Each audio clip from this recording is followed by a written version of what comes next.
So today we have a guest that really needs no introduction. He has a very prolific career as a cinematographer, and we are delighted and honored to have with us today Dean Cundey.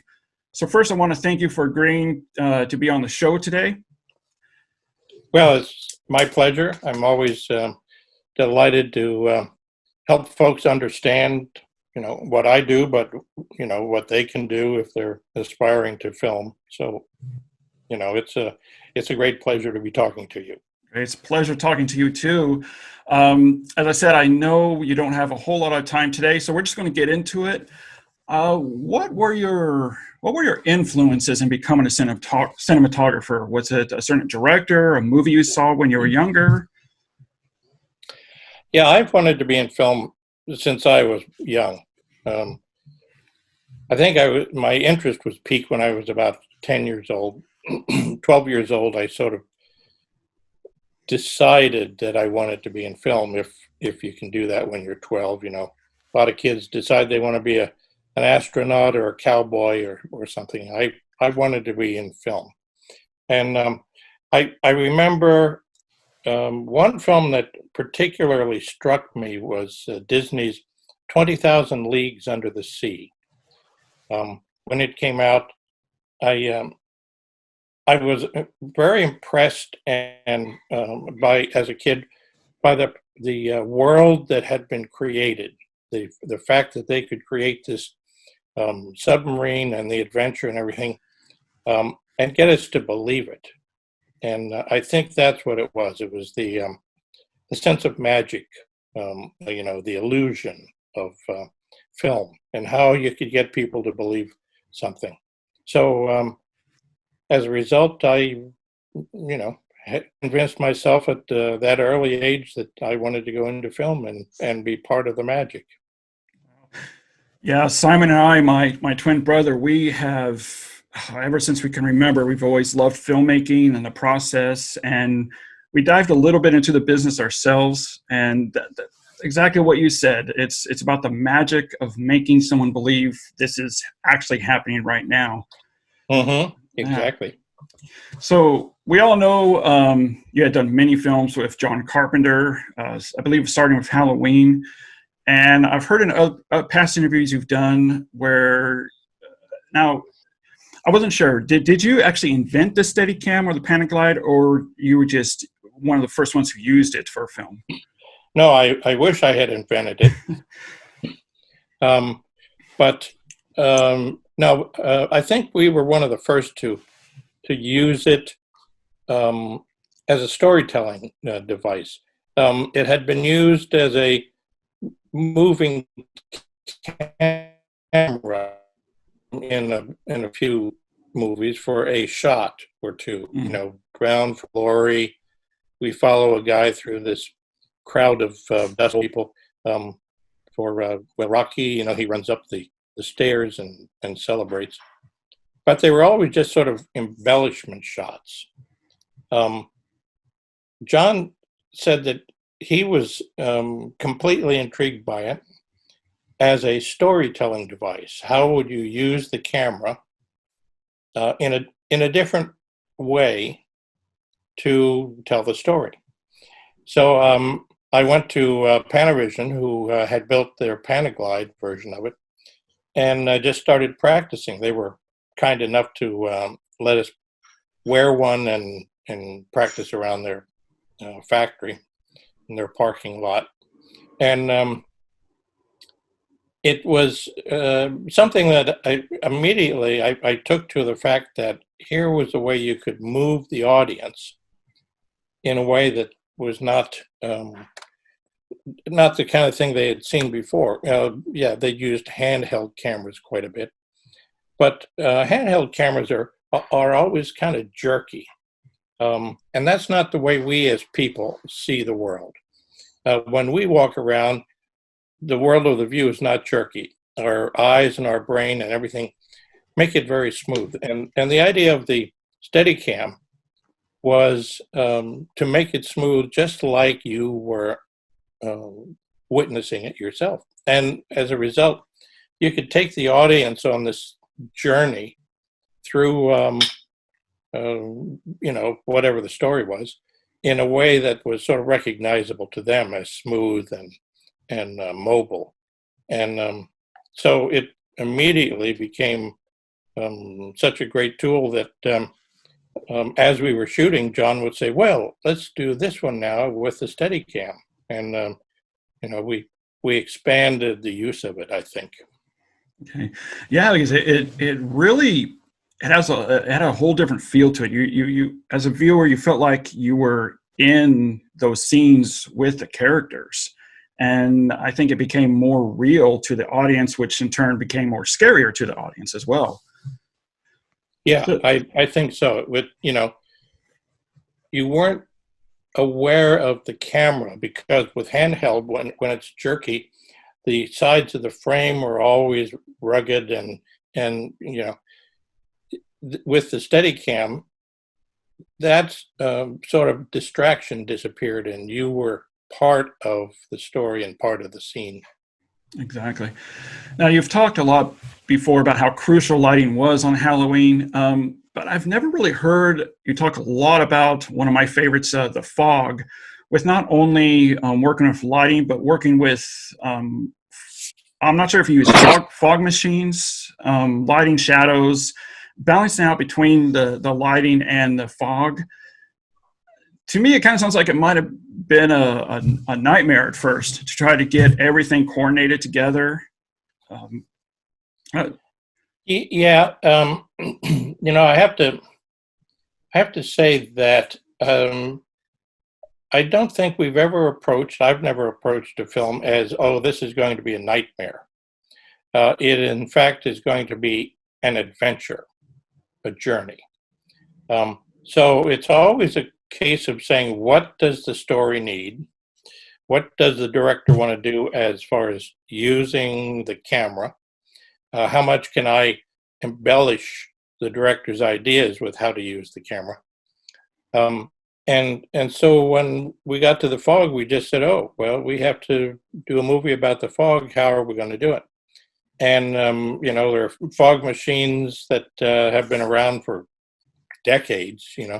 So we said, "Well, we'll use that, but how do we make it even more so and scary? And how can people come out of the fog and disappear into it?" So it became a storytelling device. So we really sort of embraced the opportunity to use it as part of the story. Now, did they use only fog machines, or was there dry ice as well? Do you remember? Um, it all depends on what you want the fog to do. If you squirt it out of just a regular machine, it dissipates. They actually have on the front nozzle where the fog comes out a basket where you put dry ice. And in doing that, it cools the fog, makes it stay close to the ground. Excuse me. So we used a combination, and sometimes we'd use two machines, one to keep it on the ground and one to let it rise. And it was all about teaching the fog how to act. You know what I mean?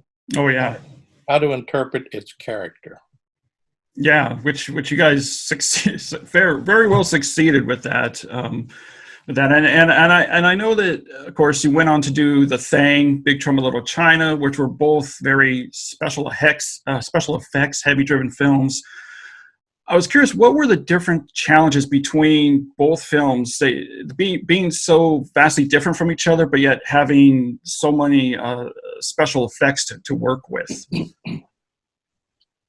Well, I was always interested in special effects. When I came out of film school, I took any job I could get, some of which were special effects jobs. Making well, I would help the explosives expert. As a cinematographer, I would help him and learn from him about how do you blow things up. Oh, and mechanical effects and all that stuff. So I had a good grounding in technique, and I could always ask the effects guy for particular things or techniques or whatever. So I think each film I did, I just sort of embraced the idea of how do you tell the story with this stuff, mechanical effects and fog machines and wires and whatever it was. So each subsequent film was really just about what does the story need and what are the techniques we can use to accomplish it. And especially with The Thing, there's so many practical effects. How do they position the special effects, the practical effects, in a way that you need to shoot it, or how does that work? Yeah, Rob Bottin did some amazing creature effects, sculptures, mechanical effects, and everything. And I think in cases like that, you treat the creature or the effect as a character.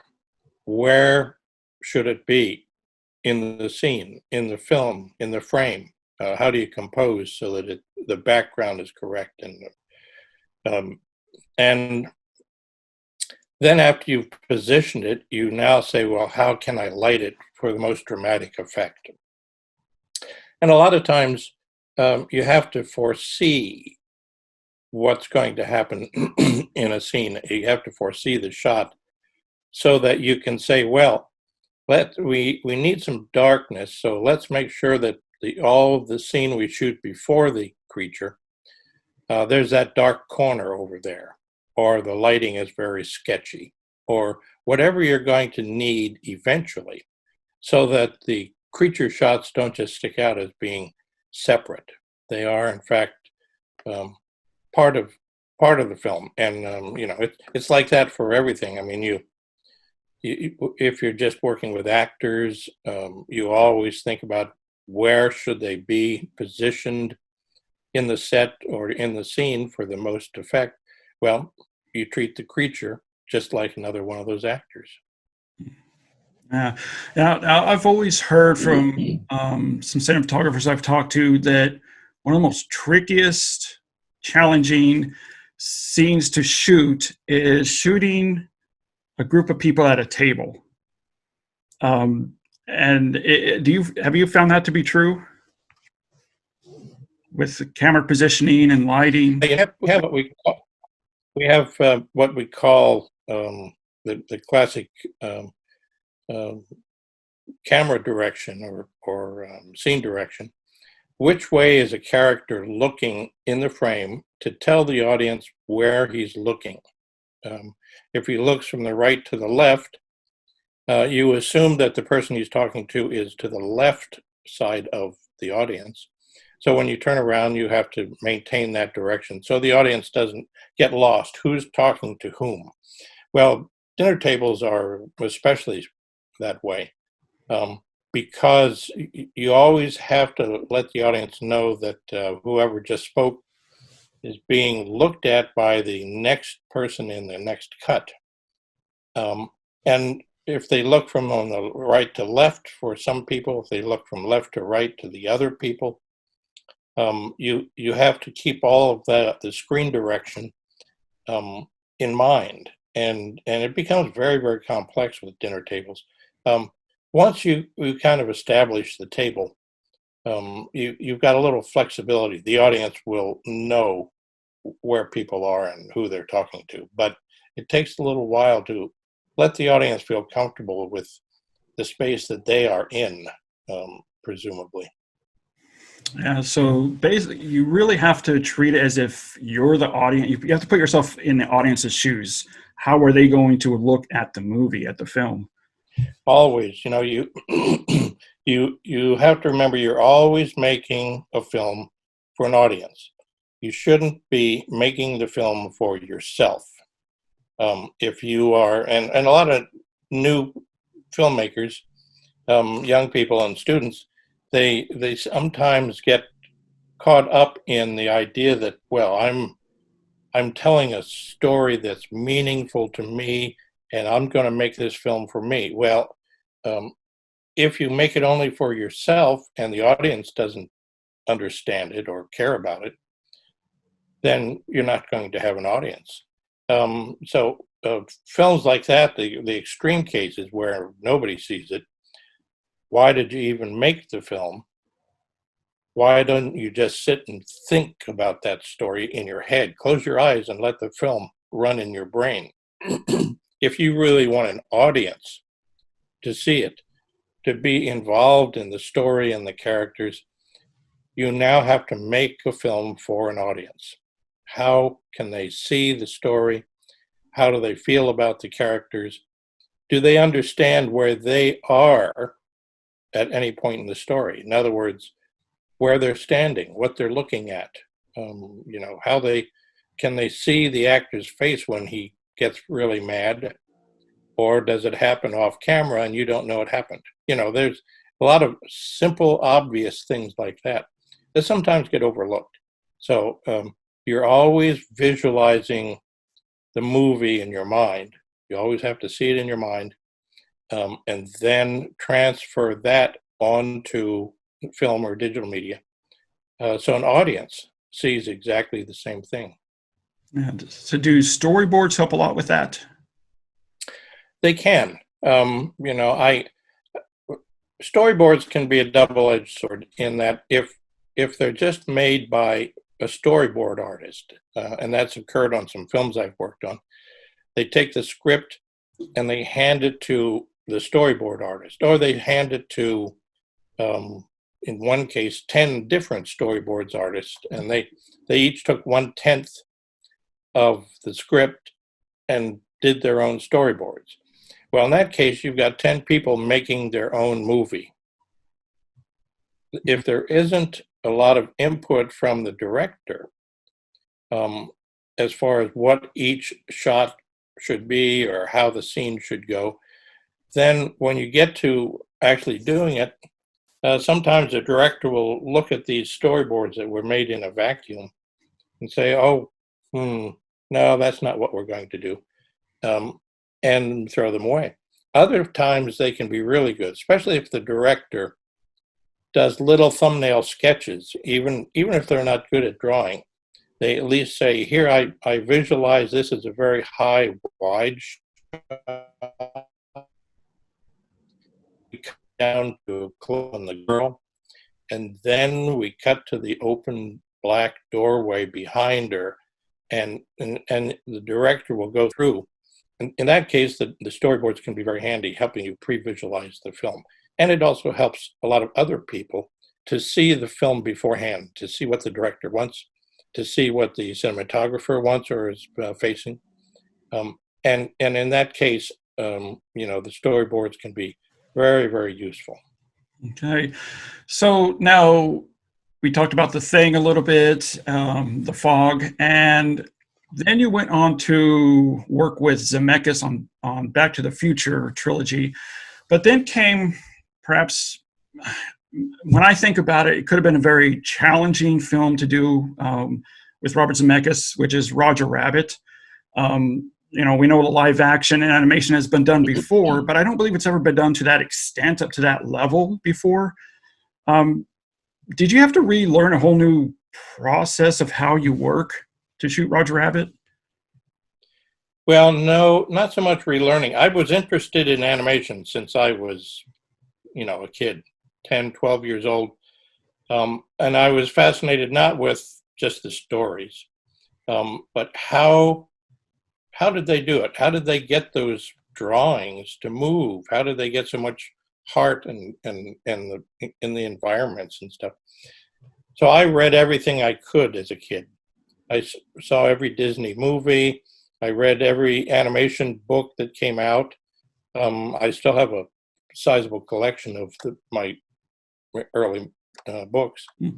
So I learned all about animation itself right from the beginning.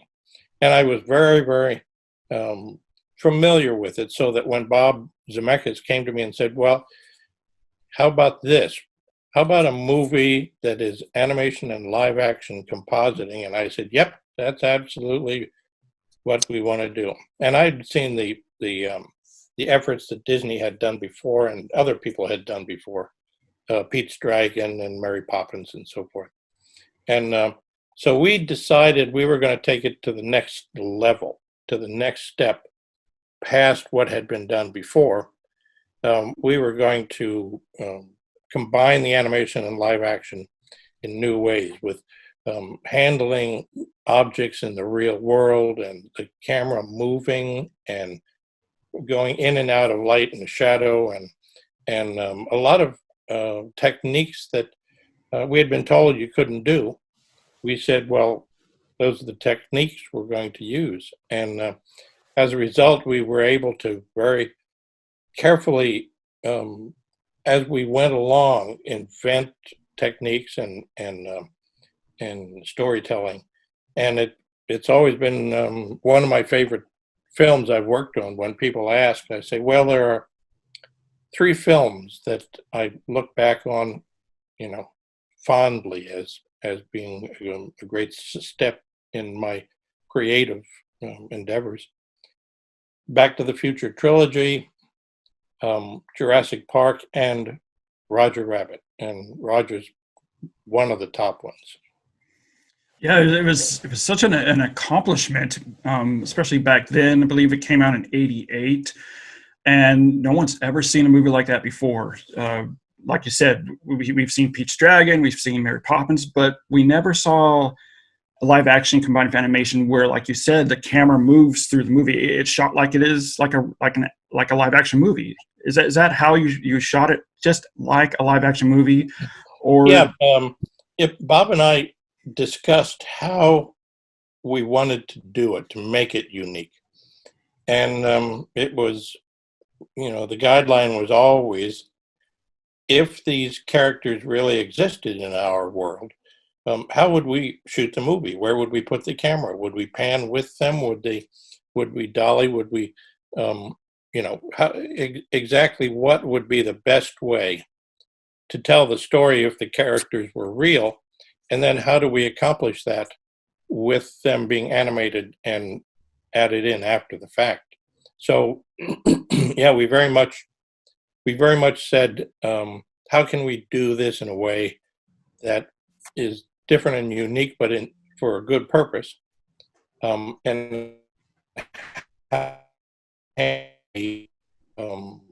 get the audience to believe these characters are in that real world.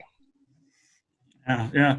And one more question with that before we go to something else. In my mind, I'm thinking it must have been really tricky of how to coordinate the actors. Like Bob Hoskins, there's some scenes where he's holding Roger Rabbit by the ears. How did you coordinate filming that with what the animators would do in post? Well, I have to say Bob Hoskins was brilliant in being able to visualize the rabbit, to always look in exactly the right space, to handle in pantomime, essentially, interacting with the rabbit, and to be able to pick him up by the ears and things like that. And then the animators would use each frame of the live action as reference. They made what they called photostats. They would enlarge each frame onto paper, the size of the animation cell and the animation paper. Mm. And that was the background the animator would look at while they were animating. So they would always be able to match Roger's ear position or where he was in the frame for Bob Hoskins' look. And, it was very much a team effort. And of course, shooting a movie like Roger Rabbit, where nothing is visually there aside from the actors, that experience must have helped you when shooting Jurassic Park, shooting dinosaurs that aren't actually there with the actors. Yeah, absolutely. And I think that's one of the reasons Stephen wanted me to work on the film with him. And one of the things that made it a little easier because I had done it, I didn't have to learn any of these techniques, so that I just was able to apply what I had learned on Roger Rabbit to Jurassic Park. And I think it, that's the kind of thing where if you're familiar with a technique, with a technology, it allows you to concentrate on the storytelling as opposed to saying, whoa, wait, we're going to do what here? And then have to understand the technology. It's just another tool in your Your toolbox. arsenal. Yeah. Mm-hmm. Exactly. Um, so now I've been curious, transitioning from film to digital. What are your thoughts on the advantages between shooting on 35 compared to shooting digitally? Well, there's always this discussion. Well, first of all, what you actually perceive on the screen. If you're looking in a theater, and to a certain extent, it translates to TV. Uh,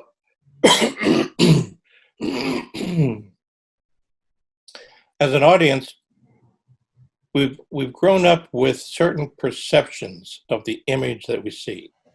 We know we're being told a story. You go into a theater, there's this big white flat wall, there's nothing there. And when they project the image on it, suddenly it comes to life and you are caught up in the story and the place and the characters. So film was always the way we saw that. And there are certain technical artifacts about film. Grain, the way the image is made up of little bits of grain that are captured on this film. So they move randomly on the screen. The way focus, depth of field, and so forth, all of this stuff is stuff that we have learned as an audience to understand how film is being told to us. When you translate to digital, some of those things change. The grain that was random on a piece of actual film is now set in a very mathematical pattern, and it doesn't move. And the focus of the lenses are slightly different, and so you have to somehow apply what we've learned for decades of audience. You have to learn to apply that to how do you tell the story to them with the modern technology. And one of the things I point out is that to film students especially is that with film, the light that goes through the lens of the camera is captured on the film and it stays there. And all of the colors and everything that were out in front of the lens are captured there. There's very little you can do to change that image. So all of the decisions, the creative decisions you make about things like the lighting and contrast and color and camera position and the amount of focus and just an amazing amount of science. All of those things have to be thought of and solved before it hits the film, out in front of the lens. Now, with digital, you can run over to a monitor and look and see the image exactly. It isn't like a day or two later that it took with developing film. It's right now.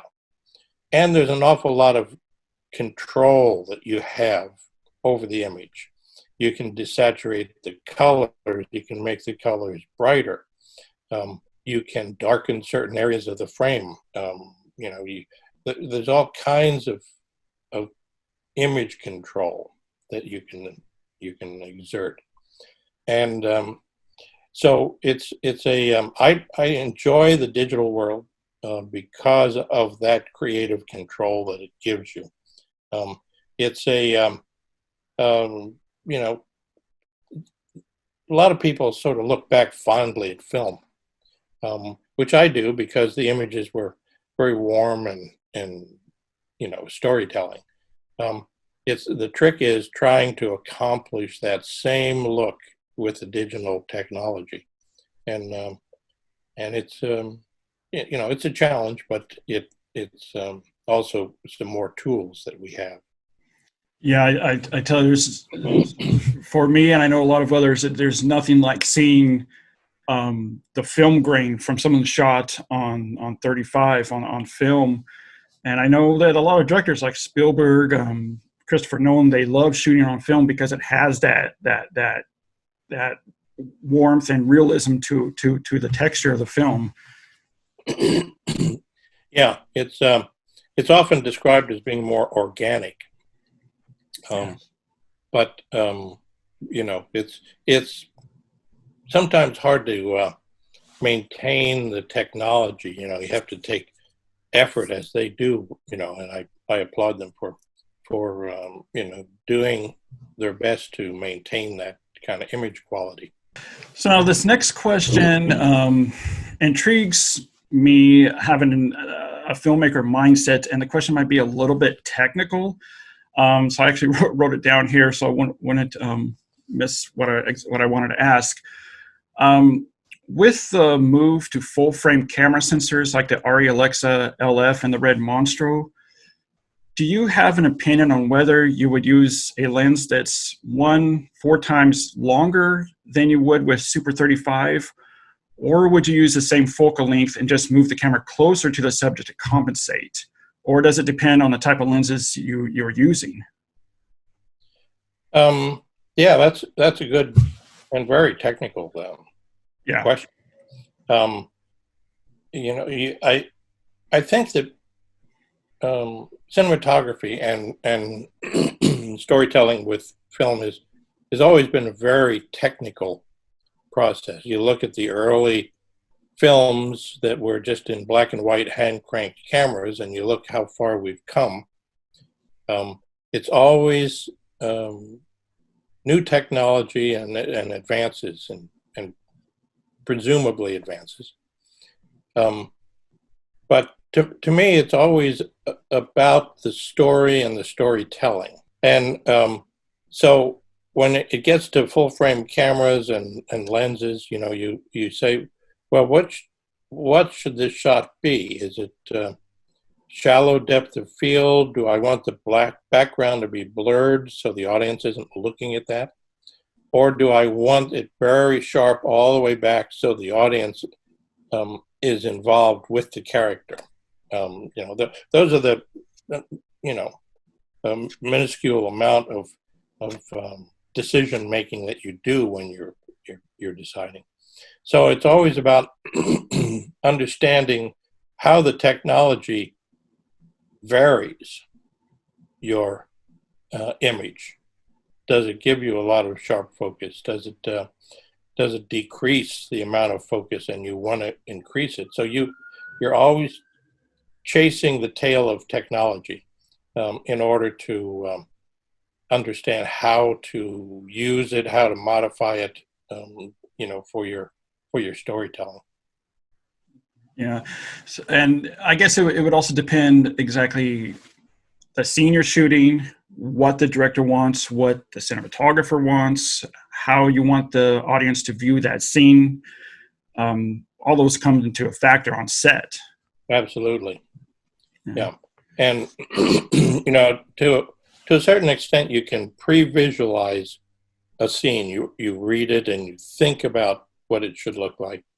But it isn't really until you get on the set with the real environment, the set, the location, whatever, the characters, where they're standing and how wide the frame should be. You start to make all of these decisions about how to use the tools that we have in order to accomplish what it is the director wants, cinematographer, what the writer wants, what the actors want, what the production designer wants. So it's always a collaborative effort. The auteur theory that was pushed by the French quite a while ago, about the director was the auteur, the author, the creative force. That rarely happens. That happens with if you have a camera and you make a film in your garage, or a documentary. But for the most part, the films we love, the storytelling, the characters, the laughter, the horror, the awe and wonderment, whatever it is that we're trying to accomplish on a film, is not the result of the auteur, but it is often, motivated by a strong vision. But there's an awful lot of people who have to see the same vision and fulfill it. And talking about on set, of course, it's like as you said, it has to be a collaborative effort. The old saying, "There's no I in team." It has to be a teamwork. And I mean, in the end, the director does have the final say. But how much does a cinematographer have a say as far as camera position, lighting? I mean, does cinematographer have the final say on that, or the director does? No, we always acknowledge that the final say is the director. The definition of his position, his creative abilities, is that the director has the final say. You can disagree completely with him, but if you can't talk him into, a camera position, or if he can't explain the reason he wants a particular shot, hopefully you can understand the intention, but a lot of times you have to just say, "Oh, okay, we'll do that." I've been fortunate to work with a lot of directors who understand the collaborative process, who welcome contributions, ideas, opinions from all the people around them, and from the cinematographer, from the standpoint of visuals, down to the grips who have to put a camera somewhere and how to accomplish that. And the director should understand what's happening. To the prop person or the set dresser who comes and says, I think the blue vase would be better than the red one.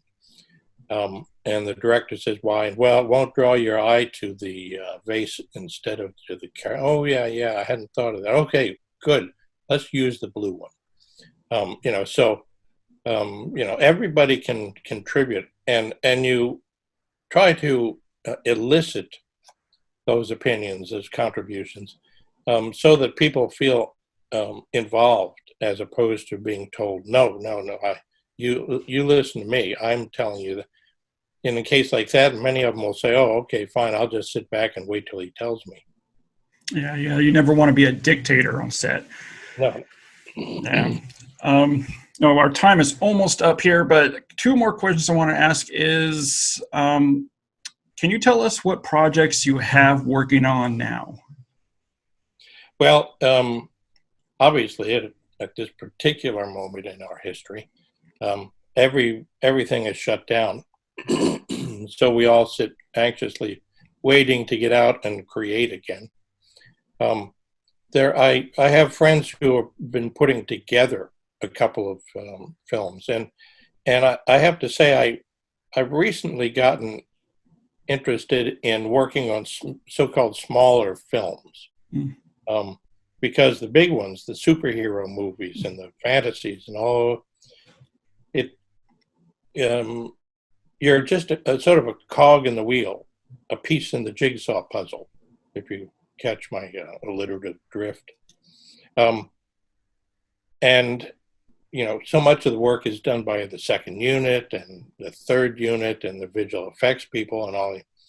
I enjoy working on smaller films where you're really sort of creatively involved in the whole thing, especially if it's a director who who is interested in you becoming a part of the creative process. So most of the things I'm interested in now are individual little films where you can be really engaged in it. Um, and I also enjoy giving back. So I've been teaching classes and so forth. Oh, okay. Yeah, I tell you, film has changed so drastically over the past 20, 30 years. I have some director friends that say that these huge superhero movies are just, they feel like they're manufactured.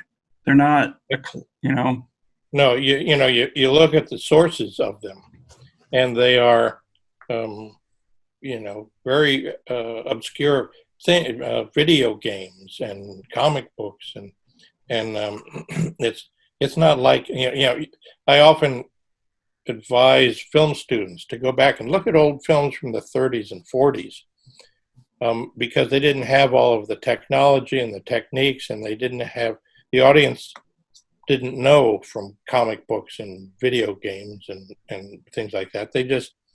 They understood human stories, and a lot of those films from the 30s and 40s, even if you just look at average ones, not even the classics like Casablanca or whatever, you look at just the films that were meant to entertain people because they went to the movies 2 or 3 times a week. They didn't have television. So if you look at those films, you can see that the tradition of what we go see is really human stories. And while we can be intrigued by the spectacle of a superhero movie, we really know that that's not possible. Those characters really can't fly. I hope I'm not ruining something for you. But, and they can't make buildings blow up with a ray that comes out of their fingers or whatever. So you look at that as entertainment, but I think the thing that people also appreciate, or especially appreciate, are stories that could be possible. We empathize with the characters in a romantic comedy because we all want to be in love, or we all hated our girlfriend, or whatever the particular story is. We all want to be scared safely. We want to, we want to empathize with the girl because the guy jumps out of the closet with a knife. We don't want to be her, but we do want to participate in the emotional, content. So I think that smaller films are something that really need to be maintained, and a lot of those things are jumping now to television, which are dramas that are all human dramas, so we can still appreciate them and experience them. Yeah, exactly. There's one film that I always go back to when I think about older films in the past, and that is, I think it was in the 50s, Night of the Hunter. Yes. That was, and it was, of course, remade, but, that was the case of sort of the classic film of that period, the audience being involved with characters that, you care about. They are established early on, and then there's this obsessed crazy guy, and now you as the audience are being tracked because your favorite people are in danger. So that's a classic example of the kinds of films that we love, and in reality we still love. They tell them a little differently, the style is a little different, but you can go back and look at those films and really appreciate the content and the storytelling and the characters. Yeah, exactly. I always tell friends of mine or people wanting to get into filmmaking, like I said, that's my go-to movie I tell them to watch. Watch that. Watch how it's made. Watch how the camera moves, the angles, how the actors are portraying these characters, and how that makes you feel as a viewer, and that's what you want to emulate. Exactly. There's so much to be learned from watching those old films because you know, a lot of our storytelling now is corrupted by the spectacle that is possible. You know, a lot of times they do something, and they do it even bigger, not because it has to be, but because they can. And you know, it somehow takes it out of the sense of reality that we could experience with the characters and our size ourselves. Yeah, exactly. I totally agree. Well, our time is up, but I just had one quick question. I know you do a lot of teaching, as you said, with film students. Do you have any advice for younger filmmakers wanting to get their foot in the door that maybe perhaps can't afford to go to USC or NYU? What advice do you have for them?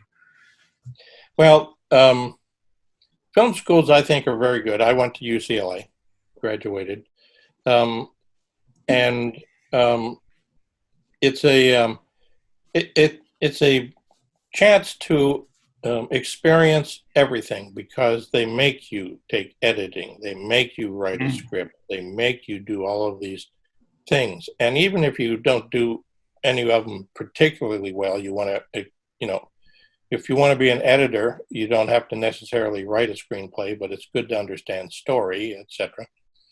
Um, but there's an awful lot you can learn, as I say, by watching films, new films, old films.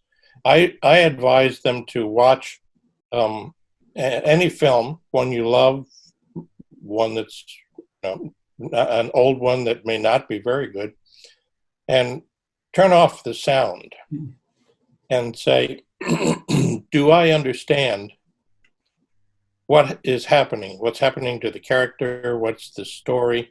Just from the visuals. Or is the camera just being set up to record actors talking? How you know, was Hitchcock created the tension and the suspense that was not done by other directors? You know, the shots, the camera movements that he invented to create that. So you can learn a lot as a student by watching films and being very critical. You know, don't get involved in the story every time. You know, because you're now the audience as opposed to the filmmaker. And there's opportunities now. I think when I was in film at the very beginning, there were drive-in theaters, and they needed product. They needed low-budget action movies and horror films and everything. Then there was this period where the drive-in theaters disappeared, and the studios started making the drive-in theater movies, except that they were, you know, action adventure and bigger budgets and bigger stars.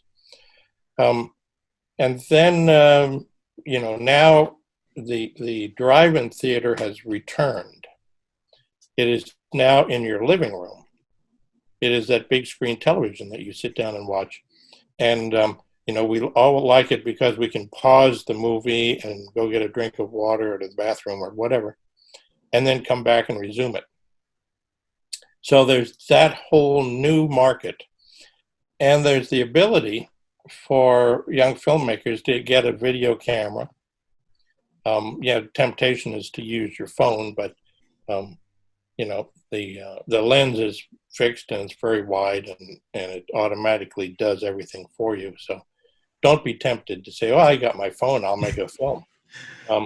You need to get an actual video camera where you have to make choices, and you have to control the image, exposure, focus, and all of that.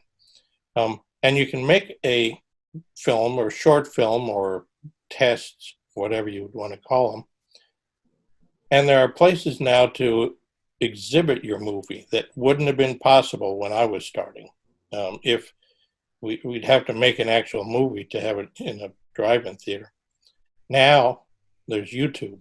There's all of these, you know, places, venues on the computer where you can post your film and have it seen by people. and have them comment, I hated it, oh, I loved that, oh, it was really scary, whatever. And that can be your foot in the door a lot of times. You hear all the time about somebody seeing a film online and saying, oh, interesting, maybe I'll talk to him about this script I have or whatever. So there's those kind of possibilities now. If you are serious, you will. It's like I say, you always pursue your dream single-mindedly. Don't listen to all these people who say no or impossible or whatever. Just find a way to keep after it.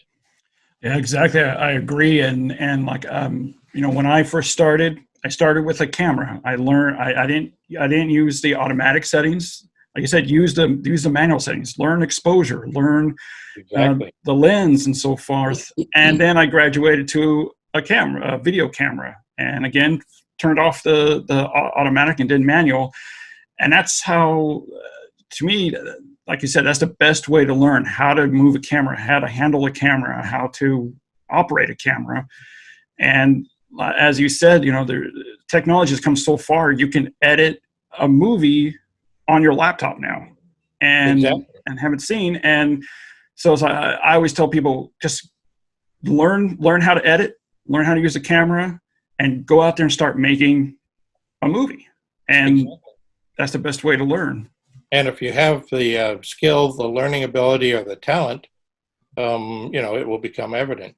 You have something you can show people to prove it. Exactly. Well, our time is up, but it was great talking to you again. Well, thanks, Bill. Yeah, thank you so much for agreeing to be on the show and having this little conversation with us. We really appreciate it. Well, and thanks, because it's helping preserve things that have disappeared from filmmaking in the 30s and 40s. We don't have any records except guys who have written books, Yeah. and that's always filtered through somebody else's perception, and research.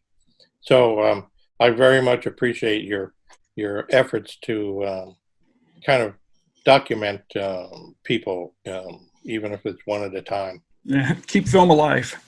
Yeah, indeed.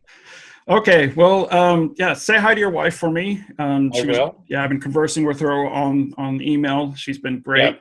Yep. And she's very good at setting these up and going through the process. So it's always, give her a call anytime. I will. All right. You guys have a good evening, and yeah, maybe we'll do this again sometime. Well, I would welcome that chance. Great. We would love to have you back.